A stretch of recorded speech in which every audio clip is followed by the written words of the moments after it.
Well, I'm doing another Ruger Wrangler customization here, and it's for a gentleman I know. He's a friend, and so it's a favor, you know. And but I thought you might like to see it. This one, I just today got done fluting the barrel. I think you can see that, and I made a new front sight for it, dovetailed this, and so this is I did the action or did the chamfer and the muzzle. I think you can see that okay, and then recut the forcing cone.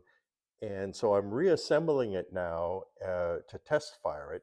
And what I'm going to do is zero it, and then because the front sight has to come down just a little bit more, and then I'll reshape it. And he wants to have a red front, so I'll use like nail polish or something to make the front red. But I polished the top here and polished the trigger face.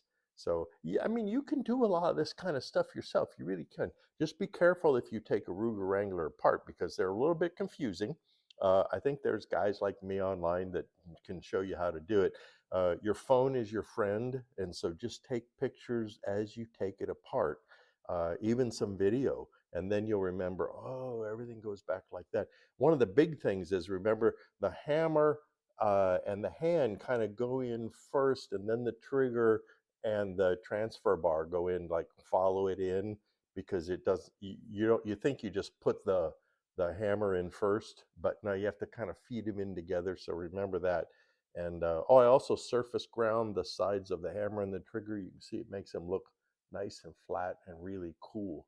uh, we'll be putting some custom grips on this. My good friend Jesse is going to Cerakote it, kind of a matte gray, silver gray color. I think it's going to look pretty handsome. And there you go. I'm a little bit tempted to put a set of Smith& and Wesson adjustable sights on one of these because I think it would go, you know? Um, so there you go. In the background, I think you've seen some of the in progress pictures as I was talking here. And so, if you have a milling machine, if you have a lathe, and you have someone that can show you what you're doing, you can do more things like this fluting, for instance, and stuff like that. And but if not, you can still do the action. You can still do a lot of hand polish work and stuff like that. So just go slow, be careful, think about what you're doing. Use YouTube as a resource, maybe a friend or something like that. So, all right, there you go. Nothing fancy, just a little up to date check on what I'm doing. Take care.